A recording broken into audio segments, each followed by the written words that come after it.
नैहटी में तृणमूल वर्कर को गोली मारकर कर दी गई हत्या। इलाके में फैली सनसनी। आप देख रहे न्यूज़ कोलकाता। नैहटी के गौरीपुर इलाके में संतोष यादव नामी तृणमूल वर्कर को गोली मारकर हत्या कर दी गई। पुलिस ने बताया कि सीसीटीवी फुटेज के अनुसार दो व्यक्ति बाइक्स में आए और उस पर गोलियां चलाई और ईंट से भी मारकर उसकी हत्या कर दी। हत्या के बाद तृणमूल और बीजेपी में लफ्जी जंग जारी है।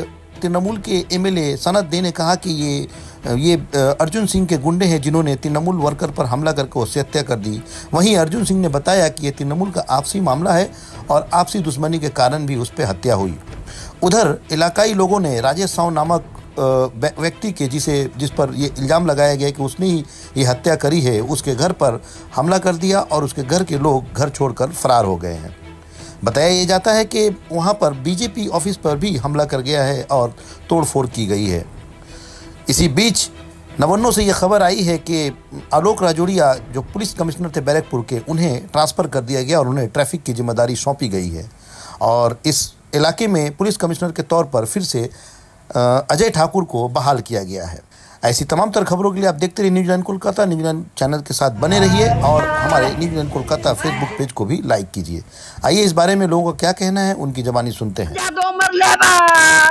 राजेश यादव की कौन है दादा?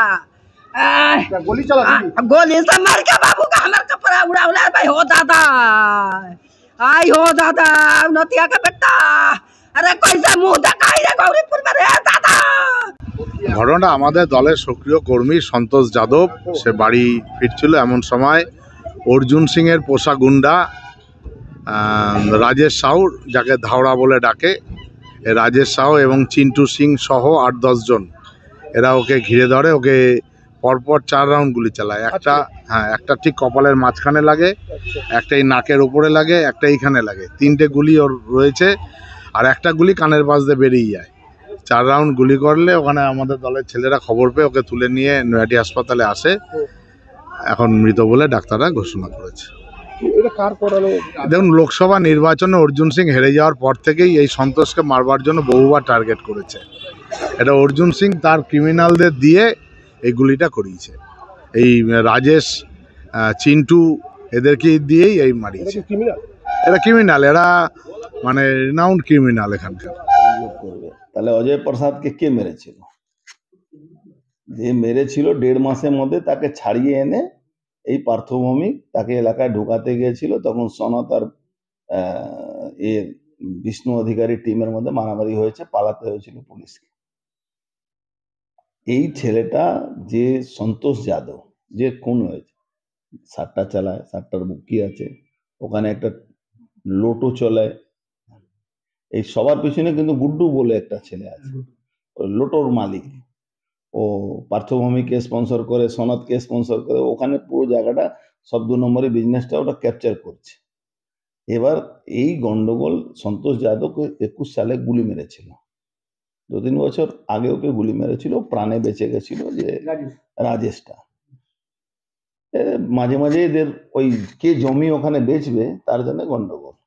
ওই অশোক চ্যাটার্জি বয়ান শুনছিলাম, অশোক চ্যাটার্জি বলছে সব 7টা জুয়া মদের ঠেক সব ওই রাজেশ চালায়। তাহলে পুলিশ কি করছিল? তুমি কি করছিলে ভাই? তুমি তো ওখানকার সব জমি বিক্রি করার মালিক তো তুমি।